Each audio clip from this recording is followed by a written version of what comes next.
Hello guys, mga ka-reality. Ilang years din tayo hindi nakakapag-vlog, you know?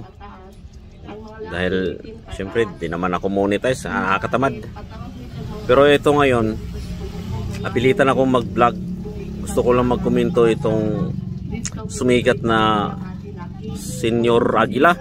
Senyor Aguila o Senyor Baboy. Hindi natin malalaman kung Aguila ba o Baboy ba itong mukhang mongoloid na ito eh.